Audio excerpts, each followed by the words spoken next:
मलेर जी UC मुराद मेमन में कदीमी हाशिम खासकेली गोट जे सरकारी प्राइमरी स्कूल की इमारत जी छतिन जा छापरा बिजली दी तारुन ऐं पखन सूदो इन वक्त किरी पिया जॾहिं ॿार पढ़ाई में मसरूफ़ हुआ। जंहिं सबब उस्ताद ऐं ॿारड़ा मामूली ज़ख़्मी थी पिया जॾहिं त धमाकनि सबब ॿारनि में केहाट पइजी विया। सीमेंट किरण सबब स्कूल जो फर्नीचर टुटी तबाह थी वियो। वाक़े खां पोइ माइटनि ॿारनि खे ख़ौफ़ मां स्कूल वञण खां रोके छॾियो आहे।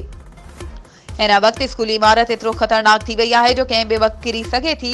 इन सिलसिले में इतलाउ ते हाशिम खासकेली गोट जे सियासी समाजी तंज़ीमुनि जे अॻवाननि जंहिंमें अख्तर खासकेली, मुश्ताक खासकेली, तनवीर खासकेली टीम पहुची स्कूल जो दौरो कयो जॾहिं त समाजी अॻवान अख्तर खासकेली, मुश्ताक खासकेली जो चवणु हो त सिंध सरकार ऐं चूंडियल नुमाइंदनि मुतालबो कयो त फौरी तौर ते स्कूल जी इमारत जी मुकम्मल मरम्मत कराई वञे। वधीक ख़बरुनि ऐं अपडेट्स जे लाइ असांजे चैनल खे सब्सक्राइब कयो ऐं हा बेल आइकन खे प्रेस करणु न विसारिजो त जीअं असांजी हर नई अचण वारी वीडियो तव्हां ताईं पहुची सघे।